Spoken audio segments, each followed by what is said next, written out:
Election جمہوریت کا لازمی جزو ہے اور الیکشن ایک ایسی عوامی عدالت ہے جہاں پر تمام سیاسی جماعتوں کا عوامی احتساب ہوتا ہے۔ سیاسی اور جماعتی وابستگیاں بھی آئین کے تابع ہوتی ہیں۔ افسوس کی بات یہ ہے کہ جماعت کی وابستگی کو آئین پر مقدم رکھتے ہوئے نگران حکومت نے بھی الیکشن کے معاملے کو متنازع بنائے رکھا۔ سپریم کورٹ سے گزشتہ ہفتے جاری ہونے والا فیصلہ نگران حکومت کے خلاف کسی چارج شیٹ سے کم نہیں۔ نگران حکومت تو نون لیگ کی ڈمی حکومت بنی ہوئی ہے اور نون لیگی سیاسی قائدین نگران حکومت کے ذریعے کھل کر کھیل رہے ہیں اور بدلوں کے نعرے لگا رہے ہیں۔ بہتر ہوگا کہ الیکشن کو بدلے کا رنگ دینے کے بجائے اپنے کرتوتوں کو اور مشکوک کارگزاریوں پہ عوامی احتساب کا سامنا کرنے کی تیاری کی جائے۔ انتخابات عوامی شعور کا بھی امتحان ہے۔ عوام حق کے بجانب ہے کہ 8 فروری کو حکمرانوں کو یوم احتساب بناتے ہوئے ناقص کارکردگی کا بھرپور بدلہ لے۔ معاشی بربادی، IMF معاہدے کے خلاف ورزی، سیاسی عدم استحکام، سفارتی محاذ پہ جنگ رسائی، دوست ممالک سے تعلقات کی خرابی، آئین شکنی، پارلیمان کا غیر آئینی استعمال، شرانگیز بیانیاں اور ہر ادارے میں کرپشن نون لیگ اور اتحادی حکومت کے وہ کرتوت ہیں جن کا بدلہ ووٹ کے ذریعے لے کر عوام جمہوریت کو مستحکم کر سکتے ہیں۔ پاکستان میں کسی بھی سیاسی پارٹی کا آج تک احتساب نہیں ہوا۔ جمہوریت احتساب اور انتخابات کے حوالے سے تمام سیاسی جماعتوں کی کارگزاری بھی اطمینان بخش نہیں۔ بلاول بھٹو کا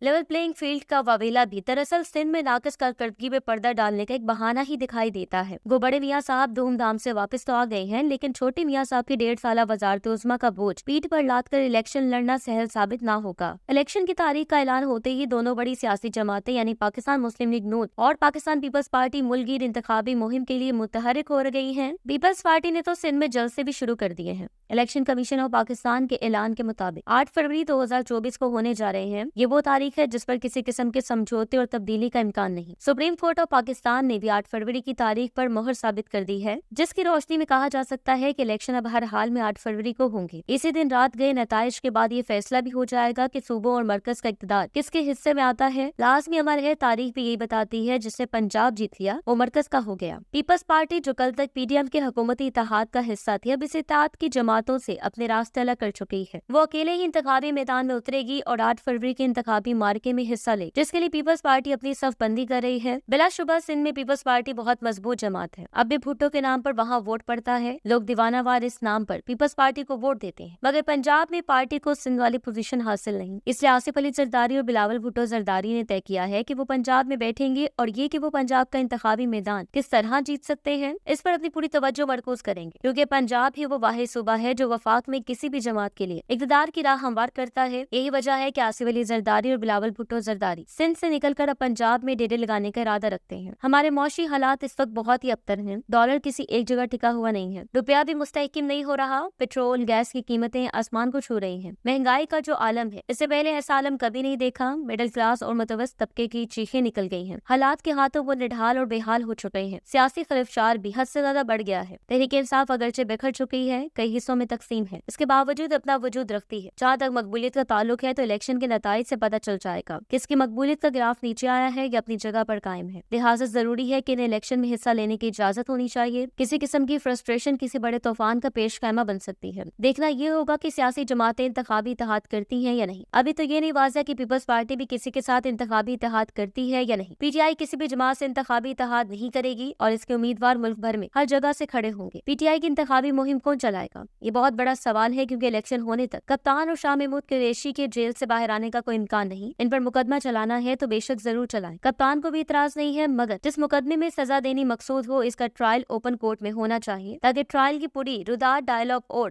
جڑا کی شکل میں عوام تک پہنچ سکے۔